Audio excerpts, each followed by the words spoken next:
Un nouveau rapport d'experts dénonçait la semaine dernière l'approche des médecins québécois pour traiter les TDAH chez les enfants.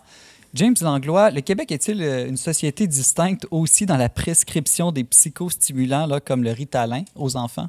Oui, bien, tout à fait. D'abord, je veux juste préciser que le fait d'actualité a surtout été présenté sous l'angle des psychostimulants, mais en fait, le rapport parlait d'une augmentation dans la prescription des psychotropes en général. Donc, on parle oui, des psychostimulants utilisés pour le TDAH, le Ritalin, Concerta, Vivance, etc., les antidépresseurs, antixiolytiques, antipsychotiques, etc., Alouette.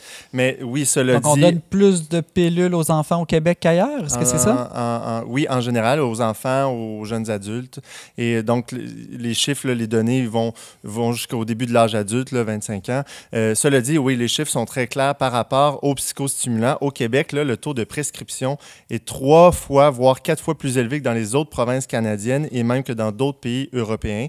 Je vous donne un exemple. Là, de 2000 à 2020, on est passé de 1,9 à 7,7 De quoi? chez les 24 ans et moins, donc au moins une prescription chez les 24 ans et moins. Puis seulement de 2020 à 2022, il y a eu une hausse de 28 chez les 14 ans et moins. OK. Pourquoi les médecins québécois ont-ils une approche différente pour traiter les TDAH? Est-ce qu'on n'a pas tous la même science? Est-ce que la pratique médicale ne devrait pas être pareille partout? Oui, mais évidemment, ces chiffres-là nous montrent qu'il y a nécessairement des faux diagnostics. Hein. Il ne s'agit pas de dire que le TDAH n'existe pas, c'est juste un phénomène de société. D'ailleurs, il y a un rapport français qui est sorti qui a mis ensemble les résultats de 400 laboratoires en Europe, puis qui affirme que normalement, le taux de TDAH dans une société ne devrait pas dépasser à peu près les 6 Mais là, quelqu'un pourrait objecter, ben non, c'est l'inverse. On est en avance au Québec, on dépiste mieux qu'ailleurs. Oui, bien, de fait, tantôt, j'ai donné la statistique de 2000 à 2020. Là, on est passé de 1,9 à 7,7. Mais les spécialistes vont dire oui, ça, c'est normal, justement, parce depuis les années 2000, le phénomène du TDAH a été investigué davantage. On le comprend mieux. Il a été aussi médiatisé davantage, ce qui fait qu'au Québec, on est une des sociétés où on en parle le plus, alors qu'il y a certaines sociétés où on en parle très peu. Paraît-il qu'en France, c'est assez tabou, là, par ailleurs.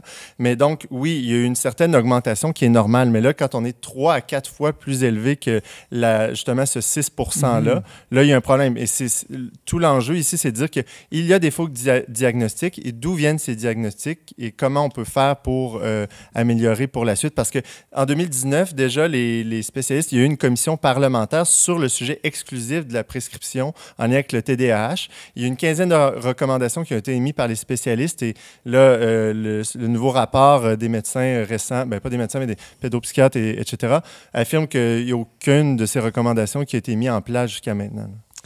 Quel est au fond l'enjeu? Est-ce que c'est davantage un enjeu de science, de pratique médicale ou c'est plutôt une question de société? C'est notre rapport peut-être à la médecine ou aux troubles d'attention chez les enfants qui serait différent? Bien, c'est un peu, évidemment, c'est mélangé parce que d'une part, une des raisons, une des causes qui est soulevée, c'est que ici au Québec, c'est très prosaïque, là, mais depuis 25 ans, Pauline Marois a mis en place le système d'assurance médicaments au public, ce qui fait qu'il y a 30 % des Québécois qui, ayant cette assurance médicaments public, lorsqu'ils ont un problème, ils vont aller consulter et tout de suite, la réponse va être pharmacologique. Alors qu'au privé, on a beaucoup plus de chances, on a beaucoup plus de possibilités d'aller consulter d'autres spécialistes. Donc, une des recommandations qui est émise ici par les experts, c'est de dire, plutôt que tout de suite procéder à une solution pharmacologique, peut-on aussi regarder les autres causes possibles, les causes psychosociales, donc faire une évaluation plus complète. Trop d'écran, par exemple. Bien, il y a plein de raisons. Trop d'écran,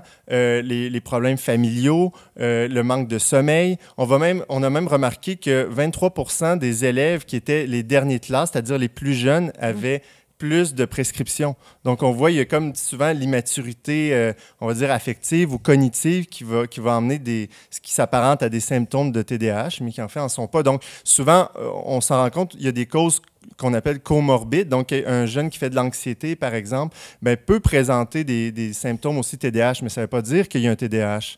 Mais souvent, il va être classé comme ça. Donc, je t'écoute, là, puis je me dis, c'est aussi la faute de l'ensemble de la société ou même des parents qui peuvent avoir tendance à demander ou exiger aux médecins des médicaments. Bien, il ne faut pas se le cacher. Les premiers à diagnostiquer, entre parenthèses, c'est les professeurs et les parents. Souvent, les professeurs vont voir un élève qui ne rentre pas trop dans le cadre. Et là, ce qui m'amène aussi à un commentaire plus sociologique ou philosophique, c'est-à-dire qu'au Québec, peut-être on a un rapport à la norme, à l'homogénéisation des personnes qui fait qu'aussitôt que quelqu'un dépasse un peu du cadre, on va vouloir le recadrer et dire, ben lui, il a un problème. Et donc, tout de suite, on étiquette comme ça un enfant.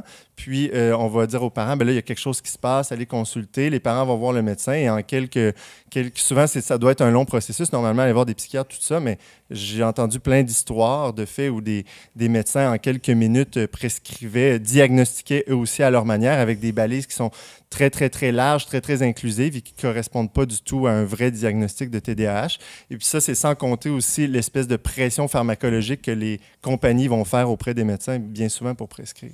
Ariane, comme maman, est-ce que tu sens cette pression ou cette question dans ton entourage au sujet de donner des médicaments aux enfants?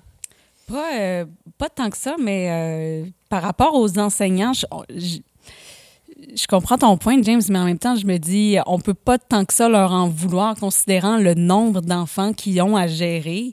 Ils ont un peu besoin que tout le monde fonctionne de la même façon. Tu sais, peut-être qu'il y a aussi des problèmes du côté du système éducatif qui fait que c'est pas adapté pour prendre compte de l'individualité de chacun. Ah ben de fait, non, je veux pas ici blâmer que ce soit les professeurs ou les parents nécessairement, mais quand on regarde que dans la plupart des classes au Québec, il y a actuellement près de 40% des élèves qui sont médicamentés ou diagnostiqués, il y a un problème. Ah ben c'est clair que peu importe c'est la faute à qui, si tu as un système de services de santé et d'éducation qui, pour fonctionner, repose sur la présomption qu'on va droguer 40% de la classe, ça marche pas. Là. Non, évidemment. James Langlois, tu es journaliste pour le magazine Le Verbe. Merci beaucoup. De rien.